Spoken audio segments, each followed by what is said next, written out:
الحمد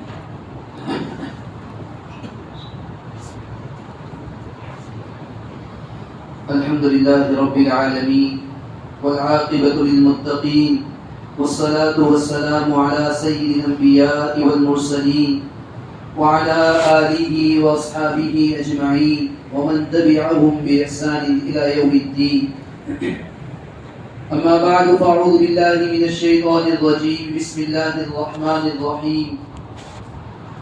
وَلَنَبْلُوَنَّكُمْ بِشَيْءٍ مِّنَ الْخَوْفِ وَالْجُوعِ وَنَقْصٍ مِّنَ الْأَمْوَالِ وَالْأَنفُسِ وَالثَّمَرَاتِ وَبَشِّرِ الصَّابِرِينَ الَّذِينَ إِذَا أَصَابَتْهُم مُّصِيبَةٌ قَالُوا إِنَّا لِلَّهِ وَإِنَّا إِلَيْهِ رَاجِعُونَ. وقال تعالى: ولا تهنوا ولا تحزنوا وأنتم الأعلون إن كنتم مؤمنين. صدق اللہ العظیم. میرے محترم بھائیو، بزرگ اور دوستو،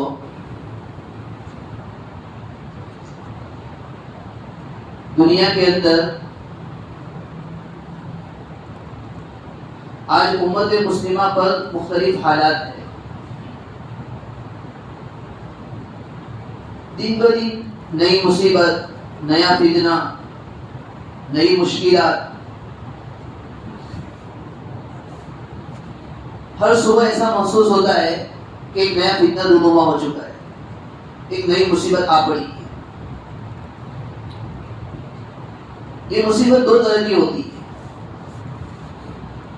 بعض مسائل انفرادی ہوتے ہیں، بعض مسائل، بعض تکالیف اجتماعی ہوتی ہے. یعنی بعض مصیبتیں ایسی ہوتی ہے کہ تنہا کسی فرد پر آتی، کسی آدمی پر آتی.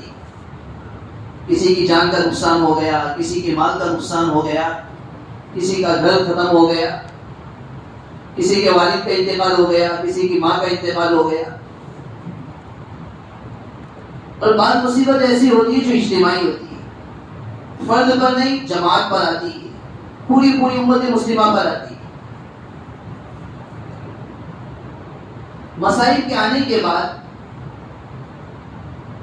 آدمی دو طرح کے ہوتے ہیں. ایک آدمی وہ ہوتا ہے جو مصیبتوں کو سن کر مایوس ہو جاتا ہے، ڈپریشن کا شکار ہو جاتا ہے، دماغی مرض میں مبتلا ہو جاتا ہے، اس کو برداشت نہیں کر پاتا ہے. اور بعض لوگ وہ ہوتے ہیں جو دل کے اعتبار سے مضبوط ہوتے ہیں، مضبوط پاور رکھنے والے ہوتے ہیں، مضبوط دل والے ہوتے ہیں، مضبوط دماغ والے ہوتے ہیں. کتنے بھی مسائل اور تکالیف کیوں نہ آ جائے کبھی مایوس نہیں ہوتے. مسلمان کی شان بھی یہ ہے، مسلمان کبھی مایوس نہیں ہوتا ہے. اس اللہ کے ذات پر پورا اعتماد ہوتا ہے، پورا بھروسہ ہوتا ہے. بلکہ مسلمان یہ سوچتا ہے کہ ہماری تاریخ ہی اس بات سے بھری پڑی ہے. ایسے نہیں، اس سے کئی بدتر حالات مسلمانوں پر آئے ہیں. آپ تاریخ کے اوراق کو پلٹ کر دیکھیے، تاریخ کی کتابوں کو پڑھیے. آج میرا اور آپ کا حال یہ ہو چکا ہے، ہم نے صرف مایوسی والے حالات کو سنا اور اس کو عام کیا، جس کی وجہ سے ہمارے دل ہم سب مایوس ہو چکے ہیں. آج آپ دیکھیے، مایوسی کے حالات تو ہر کوئی سناتا ہے. فلاں جگہ ایسا ہوا، فلاں جگہ ایسا ہوا، فلاں جگہ پر یہ حالات آئے، فلاں جگہ پر یہ مصیبتیں آئی. مصیبتوں کے حالات کو سن کر، اس کے عام کر کے ہمارے دل ہم سب مایوس ہو چکے ہیں. لیکن مسلمان کبھی مایوس نہیں ہوتا ہے. مسلمان جانتا ہے میں نے ایک اللہ کا کلمہ پڑھا ہے، مجھے اللہ کی ذات پر اعتماد ہے، اللہ کی ذات پر بھروسہ ہے. جسے اللہ کی ذات پر بھروسہ ہوگا وہ کبھی مایوس نہیں ہوگا، اسے اللہ پر پورا اعتماد ہوگا. موت کی آخری گھڑی تک، آخری سانس تک اسے اللہ کی ذات پر اعتماد ہوتا ہے. صرف زبان سے وہ بولتا نہیں کہ جو کچھ کرتا ہے وہ اللہ کرتا ہے، بلکہ اس کے دل میں بسا ہوا ہونا چاہیے کہ جو کچھ ہو رہا ہے وہ اللہ کرتا ہے اور جو کچھ ہونے والا ہے وہ اللہ کرتا ہے. اسے اللہ کی ذات پر اعتماد ہوتا ہے. ایک ایمان والا اور مایوسی ایسا نہیں ہو سکتا ہے. اللہ نے بار بار قرآن میں کہا ہے ولا تهنوا ولا تحزنوا وانتم الاعلون ان كنتم مؤمنين. اور ایک جگہ پر اللہ نے کہا وَلَنَبْلُوَنَّكُمْ بِشَيْءٍ مِّنَ الْخَوْفِ وَالْجُوعِ وَنَقْصٍ مِّنَ الْأَمْوَالِ وَالْأَنفُسِ وَالثَّمَرَاتِ. ہم تمہیں آزمائیں گے. نہیں، آزمایا بھی جائے گا مسلمانوں کو جنہوں نے کلمہ پڑھا ہے، جو نبی علیہ الصلوۃ والسلام کی رسالت کا اقرار کیا ہے، انہیں آزمایا جائے گا. خوف میں مبتلا کر کے، ڈرا کر کے، دھمکا کر کے. قرآن کہہ رہا ہے وَلَنَبْلُوَنَّكُمْ بِشَيْءٍ مِّنَ الْخَوْفِ وَالْجُوعِ، بھوک لگ کر آزمایا جائے گا. وَنَقْصٍ مِّنَ الْأَمْوَالِ وَالْأَنفُسِ وَالثَّمَرَاتِ، ان کے مالوں میں کمی کر کے، ان کے پھلوں میں کمی کر کے، ان کی کھیتیوں کو جلا کر کے، ان کے مالوں کو دفن کر کے انہیں آزمایا جائے گا. ہماری تاریخ بڑی پڑی ہے. خود نبی علیہ الصلوۃ والسلام فرماتے مجھے جتنا ستایا گیا اتنا کسی اور کو ستایا نہیں گیا. مجھے جتنی تکلیف پہنچائی گئی اتنی کسی اور کو تکلیف نہیں پہنچائی گئی. آپ علیہ الصلوۃ والسلام بیان فرمائے کہ ہم پر ایسے حالات بھی آئے ہیں کہ میرے پاس کھانے کے لیے کچھ نہیں تھا. 30 دن ایسے گزرے ہیں کہ کھانے کے لیے. حضرت والسلام نے جب وحدانیت کا اقرار کیا ہے، آپ کے ساتھ دینے والے کتنے تھے؟ آپ کے خاندان کے لوگ آپ کے مخالف تھے. کچھ لوگ ہوئے انہیں ستایا جاتا تھا، آپ علیہ الصلوۃ والسلام کو ستایا جاتا تھا، آپ علیہ الصلوۃ والسلام کے ساتھ بائیکاٹ کیا گیا تھا. لیکن ایسے حالات میں بھی نبی علیہ الصلوۃ والسلام نے اللہ کی ذات پر اعتماد رکھا تھا، اللہ کی ذات پر بھروسہ رکھا تھا. صحابہ جانتے تھے ہمیں اللہ کی ذات پر اعتماد ہے. آپ علیہ الصلوۃ والسلام اور حضرت ابوبکر صدیق رضی اللہ تعالیٰ عنہ ہجرت کا سفر فرماتے ہیں. پورے مکہ میں اعلان کر دیا گیا ہے کہ جو نبی علیہ الصلوۃ والسلام اور ان کے ساتھی کو پکڑ کر لائے گا اس کے لیے انعام مقرر کیا جائے گا. دیکھو ایک طرف اعلان ہے، ہر طرف ایک بار آدمی انعام کو حاصل کرنے کے لیے نبی علیہ الصلوۃ والسلام اور ابوبکر رضی اللہ عنہ کا پیچھا کرتا ہے. ایسے حالات میں سراقہ بن مالک آپ علیہ الصلوۃ والسلام کو تلاش کرتے کرتے آپ علیہ الصلوۃ والسلام تک پہنچ بھی جاتا ہے.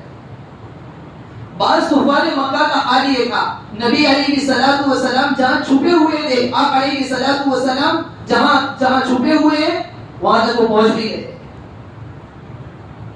حضرت ابوبکر صدیق رضی اللہ عنہ کو خوف لاحق ہوتا ہے، ڈر جاتے ہیں اللہ کے رسول اب کیا ہوگا ہمارا.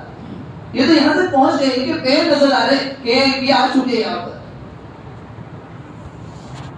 لیکن نبی علیہ الصلوۃ والسلام نے حضرت ابوبکر صدیق رضی اللہ عنہ سے کیا فرمایا؟ حضرت ابوبکر صدیق رضی اللہ عنہ سے فرمایا ڈرنے کی ضرورت نہیں ہے، ہمارا اللہ ہمارے ساتھ ہے. مسلمان سے اللہ سے ڈرنے والا ہوتا ہے. مسلمان کو اللہ کی ذات پر پورا اعتماد، پورا بھروسہ ہوتا ہے.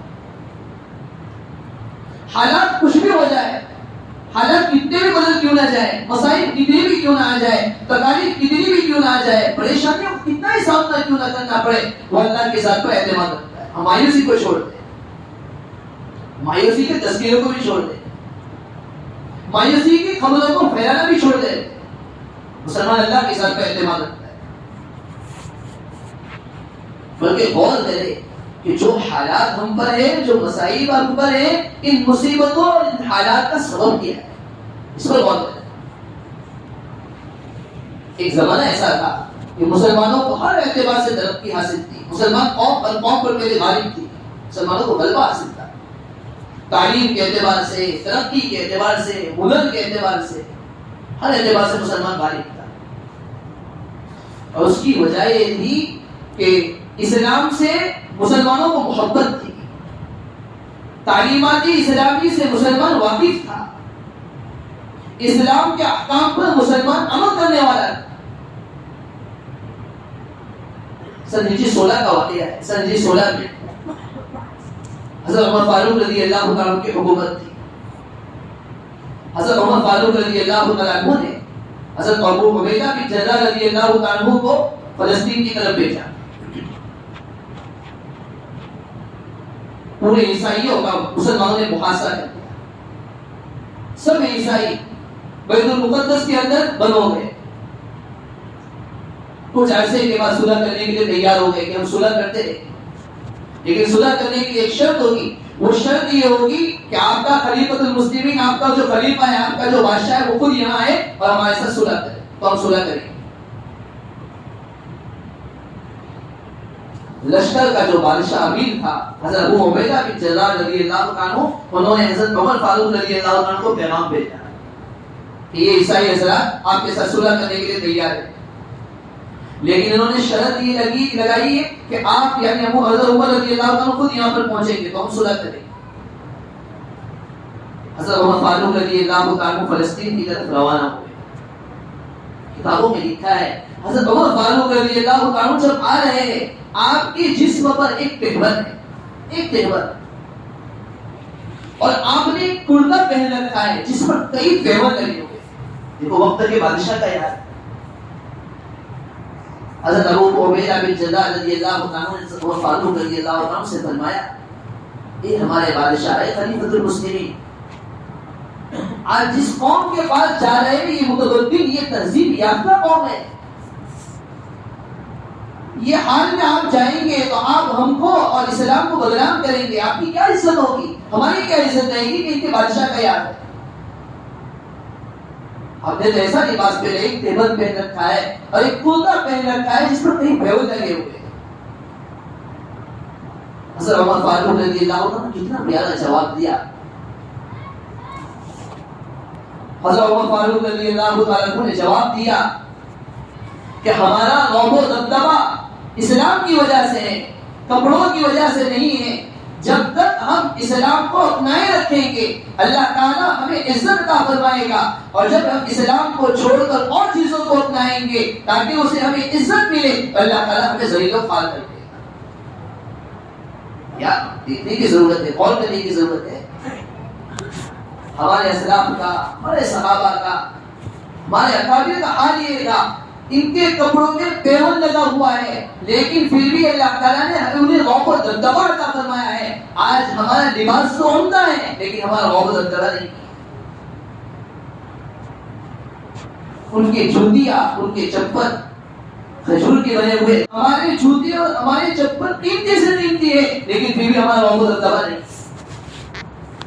کھچروں پر سوار ہوتے تھے، معمولی قسم کے کھچروں پر سوار ہوتے تھے، پھر بھی ان کا غوث و دبدبہ تھا۔ ہم اعلیٰ سے اعلیٰ قیمتی سے قیمتی سواریوں پر سوار ہوتے ہیں، گاڑیوں پر سوار ہوتے ہیں لیکن پھر بھی ہمارا غوث و دبدبہ نہیں۔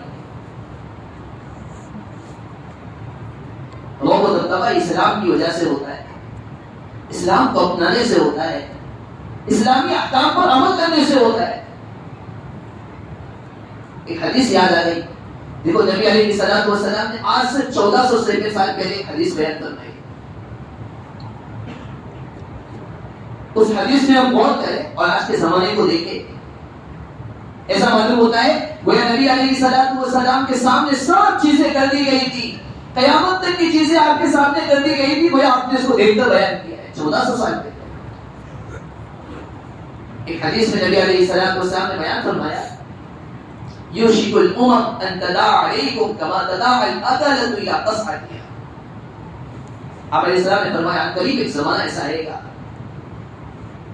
ان تداعى علیکم، یوشک الامم ان تداعى علیکم، ان قریب امتیں، قومیں ایک دوسرے کو تمہارے خلاف لوگوں کو بلائیں گی۔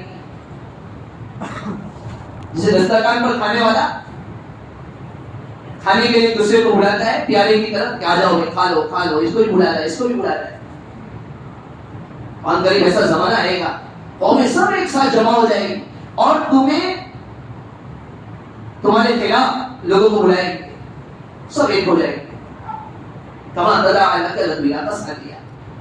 صحابوں کے بات سمجھ میں نہیں آ رہی تھی کہ کیسے ہو سکتا ہے، تو کسی صحابی نے سوال کیا اللہ کے رسول صلی اللہ علیہ وسلم، وَمِنْ قِلَّةٍ نَحْنُ يَوْمَئِذٍ، کیا اس دن ہم کم ہوں گے اس لیے ایسا ہوگا؟ یعنی جماعت کے اعتبار سے، تعداد کے اعتبار سے ہم کم ہوں گے؟ آپ علیہ الصلوۃ والسلام نے فرمایا بل انتم یومئذ کثیر، ایسا نہیں، تم تو بہت زیادہ ہوں گے، وَلَكِنَّكُمْ غُثَاءٌ كَغُثَاءِ السَّيْلِ، تم تعداد کے اعتبار سے تو بہت زیادہ ہوں گے لیکن تمہاری حیثیت ایسی ہوگی جیسے سیلاب کا جال ہوتا ہے، سیلاب کے اوپر جو جال ہوتا ہے، جیسے جیسے تھپیڑے اڑتے جائیں گے ویسے ویسے وہ جھاگ اڑتا جائے گا، ختم ہوتا جائے گا، روانہ ہوتا جائے گا، سیلاب اس کو بہا کر لے جاتا ہے، اس کی کوئی حیثیت نہیں ہوتی۔ اسی طرح تم بھی تعداد کے اعتبار سے زیادہ ہوں گے لیکن تمہاری کوئی حیثیت نہیں ہوگی۔ اور آگے اللہ کے نبی صلی اللہ علیہ وسلم نے فرمایا وَلَيَنزِعَنَّ اللَّهُ مِن صُدُورِ عَدُوِّكُمُ الْمَحَابَّةَ، اللہ تعالیٰ تمہارے دشمنوں کے سینوں سے تمہارے رعب و دبدبہ کو ختم کر دے گا، چھین دے گا، تمہارا رعب و دبدبہ ختم ہو جائے گا۔ وَلَيَقْذِفَنَّ اللَّهُ من صدور وَلَيَقْذِفَنَّ اللَّهُ، اللہ کے نبی صلی اللہ علیہ وسلم نے فرمایا اللہ تعالیٰ تمہارے سینوں میں، تمہارے دلوں کے اندر وہن کو پیدا کر دے گا۔ صحابہ نے پوچھا اللہ کے رسول صلی اللہ علیہ وسلم وہن کیا چیز ہے؟ یہ وہن کی کمزوری کیوں پیدا ہو جائے گی؟ نبی علیہ الصلوۃ والسلام نے فرمایا حب الدنیا وکراہیۃ الموت، حب الدنیا، تمہارے دلوں میں یہ کمزوری، یہ وہن اس لیے پیدا ہو جائے گا کہ تمہیں دنیا سے محبت ہو جائے گی، وکراہیۃ الموت، اور موت سے تم ڈرنے لگو گے۔ یہ دو چیزیں ایسی ہیں، ان دو چیزوں کی وجہ سے یہ حالات پیش آئیں گے، تمہارے دشمنوں کے سینوں سے تمہارا رعب و دبدبہ ختم کر دیا جائے گا، تمہارے دلوں میں کمزوریاں پیدا کر دی جائے گی، سستی پیدا کر دی جائے گی، اور اس کا سبب یہ دو چیز، حب الدنیا، دنیا کی محبت پہ تم مبتلا ہو جاؤ۔ نمبر 2 کراہیت الموت، موت کی ناپسندیدگی، ہر آدمی موت سے ڈرنے لگے گا، اس لیے ایسا ہو۔ اب حالات کو میں غور کیجیے، ان دو چیزوں میں غور کیجیے، آج امت مسلمہ انہی دو چیزوں میں مبتلا ہو چکی ہے۔